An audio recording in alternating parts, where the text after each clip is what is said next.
చెప్పానని చెప్పేసి ఆ వయసు మీద కేసు పెట్టిన సంగతి తెలియజేస్తున్నా. నర్సీపట్నంలో ఆ వయసుకి అన్యాయం జరిగితే వెంటనే నేను పోయి అక్కడ పలకరించి వాళ్ళకు నచ్చజెప్పి ఎస్పీతో మాట్లాడి ఇమ్మీడియట్గా సాయంత్రానికి విడిపించడం కూడా జరిగింది. ఇలాంటి సమస్యలు ఒక్కటి కాదు, నెల్లూరులో జరిగినాయి, ఒంగోలులో జరిగినాయి. ఎక్కడ పడితే ఎక్కడ నేను కానీ రాకేష్ కానీ పోయి ఎక్కడ పడితే ఎక్కడ వయసులో జోలికి వచ్చేటువంటి ఏ దుష్టశక్తి నాయకుడైనా సరే, ఏ కులం వాడినైనా సరే అంగి పట్ట చొక్కబట్టి వాళ్ళని నిలదీసే సంగతులు మీకు తెలియజేస్తున్నారు. ఎందుకంటే ప్రతి ఒక్కరు పట్టుదలతో ఉండాలి. వయసులో అంటే కూడా మగవాళ్ళు ఇప్పుడు గట్టి ఉన్నారు. మేము కూడా పోరాడతాం, అన్నిట్లో మేము ఉండామని ముందుకొచ్చే వయసు సోదరులు కూడా చెప్తున్నా. మీరు కూడా ముందుకు రావాలి, లేకపోతే మనల్ని చాలా చిన్న చూపు చూస్తారు. రాబో రోజుల్లో గత ఎన్నికలు చూసాం, అక్కడ శ్రీరామ్ తాతయ్య జగ్గైపేట, కర్నూలు మా టీజీ భరత్ ఇద్దరు పోటీ చేసి ఇద్దరు గెలిచారు. అదేవిధంగా భరత్ యువకుడు, ఉత్సాహవంతుడు, చిన్న వయసులో ఎమ్మెల్యే గెలిచి ఈరోజు ఒక మంత్రిగా గల క్యాబినెట్లో మన నాయకుడు ఉన్నాడు. అది పెద్ద పరిశ్రమ శాఖ ఇచ్చాడు. చంద్రబాబు నాయుడు అనుకుంటే వయస్సుల కోసం ఏదైనా చేయగలుగుతాడని కూడా ఇలా మీకు విజ్ఞప్తి చేస్తున్నా. ఆ రోజు గత ప్రభుత్వం చంద్రబాబు నాయుడు ఓడిపోయినప్పుడు తెలుగుదేశం పార్టీ వైపు, తెలుగుదేశం పార్టీ ఆపుకోమని రాణిగా ప్రతి ఒక్కరు భయపడినాడు. కానీ రాకేష్, నేను 1000 మంది పైన రాష్ట్ర పార్టీ మంగళగిరిలో చంద్రబాబు నాయుడు కూర్చోబెట్టి మీటింగ్ పెడితే ఆ రోజు వయసు సోదరులంతా హైవేలో జెండాలు కట్టాం, బ్యానర్లు కట్టాం. ఎవరా వీళ్ళు కొమటోళ్ళు వచ్చి జెండాలు కట్టారు, ఎవరిదంతా వచ్చి కట్టాలని చెప్పేసి మీటింగ్ కానికుండా కూడా ఆనాడు ఒక దుష్టశక్తి ఉంది అక్కడ విజయవాడలో, వాడు ఒక వెల్లంపల్లి. ఆ దుర్మార్గుడు వైశ్య కులంలో పుట్టాడు. వైశ్య కులంలో పుట్టి వయసును మీటింగ్ పెడితే కానియకుండా అడ్డు ఉన్నటువంటి దుర్మార్గుడు.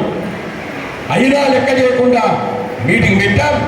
చంద్రబాబు నాయుడు మంగళగిరిలో మీటింగ్ పెడితే అర్ధగంట నీకు టైం ఇచ్చిందని చెప్పి 3 గంటలు మనతో గడిపాడు. వైశ్య సోదరులు మాట్లాడించాడు.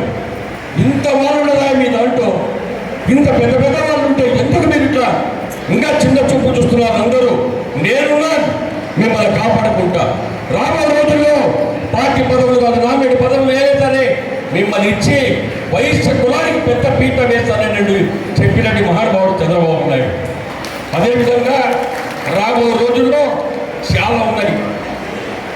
నేను చాలా సమయం చెప్తున్నాను, దయచేసి ఎవరెవరికి సమస్యలు ఉంటాయి, సమస్యలు ఉన్నప్పుడు సమస్యలు మన పెద్దవాళ్ళ దగ్గర కొంచెం తెలుసుకోవాలి. కానీ ఎవరో పక్కవాడు కులం దగ్గర పోయి వాళ్ళ దగ్గర కాళ్ళకు కూర్చొని వాడికి నమస్కారం పెట్టాల్సిన అవసరం లేదు. పోవద్దండి, మన వయసు దగ్గర పోండి, మన వయసు పెద్దల దగ్గర కూర్చోబెట్టుకొని మాట్లాడి పనులు సక్రమంగా చేసుకుని విజ్ఞప్తి చేస్తున్నా. మన తలకాయ తీసపోయి వేరే కులం వాళ్ళ కాళ్ళ దగ్గర పడొద్దండి దయచేసి. ఇది మాత్రం తెలుసుకోండి. ఎన్నో సమస్యలు వచ్చాయి, ఎన్నో దాడులు చేశారు, మానవరణ చేశారు. ఒక్క వయసు సోదరులు బయటకు రాలేదు. చాలామంది చూశాం. మేమందరూ ఆలోచించి నేను రాకేష్ రాష్ట్రంలో ఉన్నటువంటి 6 వయస్సులను ఏర్కోవాలి, రాష్ట్రంలో ఉన్న వయస్సులకు గట్టిదనం చేయాలి. మేము కూడా ఉన్నాం. మా వయసులో జోలిపోతే మీ అంత చూస్తా, మీ కథ తేలుస్తా, చుట్టుపక్కల అవసరం అంటే కొడతాం, తంతాం, ఊడదీసాం, మీకు బట్టలు ఊడదీసారని కూడా ధైర్యం చెప్పి ప్రతి ఒక్క 6 వయసు సోదరు రోడ్డు మీద ఎక్కువ సంగతి తెలియజేస్తూ ఉందా. నెల్లూరు నుంచి స్టార్ట్ చేశాం, ఒంగోలు పెట్టాం, తాడేపల్లి గూడెం పెట్టాం, గుంటూరు పెట్టాం, విజయవాడ పెట్టాం, కైకలూరు పెట్టాం, రాష్ట్రం పెట్టాము. 30 వయసు ఉందా.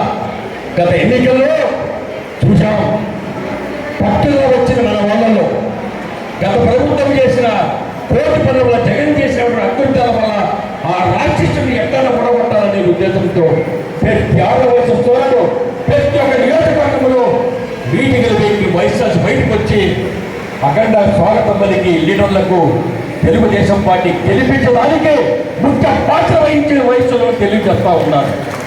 జీవితంలో మిమ్మల్ని ఎవరిని మర్చిపోయి చంద్రబాబు నాయుడు ఈరోజు వయసుల కోసం కార్పొరేషన్ ఏర్పాటు చేసి, ఇప్పుడు సోదరులు చెప్పారు కార్పొరేషన్ పెద్ద నిధులు ఏర్పాటు చేయాలని చెప్పేసి.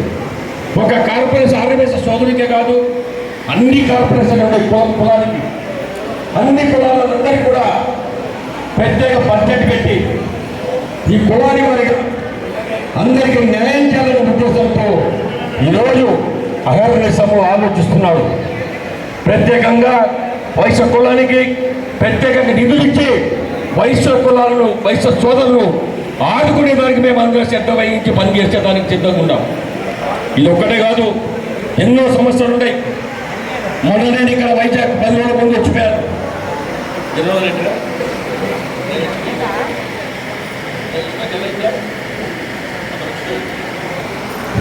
నెల అయింది, పోయిన నెల వచ్చిపోయారు. అర్కాల ప్రమాణ స్వీకారానికి వచ్చి ఇక్కడికి వచ్చారు. సోదరులు ఇక్కడ చాలా సమస్యలు చెప్పారు. ఇక్కడ స్థలం విషయం, ఫైనస్ స్థలం విషయం చెప్పారు. నేను ఒకసారి ట్రై చేశాను, ఇంకోసారి పోదాం, పెద్దల దగ్గర పోదాం అని చెప్పారు. రాష్ట్ర అధ్యక్షులు మా పల్లా శ్రీనివాస్ దగ్గరికి అందరి పెద్దవాళ్ళని తీసుకుపోయి ఉన్న సంగతి అంతా చెప్పి 1.5 గంటల పైన ఆయన కూర్చొని సావధానంగా ఇది 100% ఇది ఎటువంటి పరిస్థితులు ఏ విధంగా తెంచాలో ఆలోచిద్దాం. గలాటలతో సూక్ష్మంగా పోవాలి. దీన్ని ఏ విధంగా ఆలోచించి పెద్దల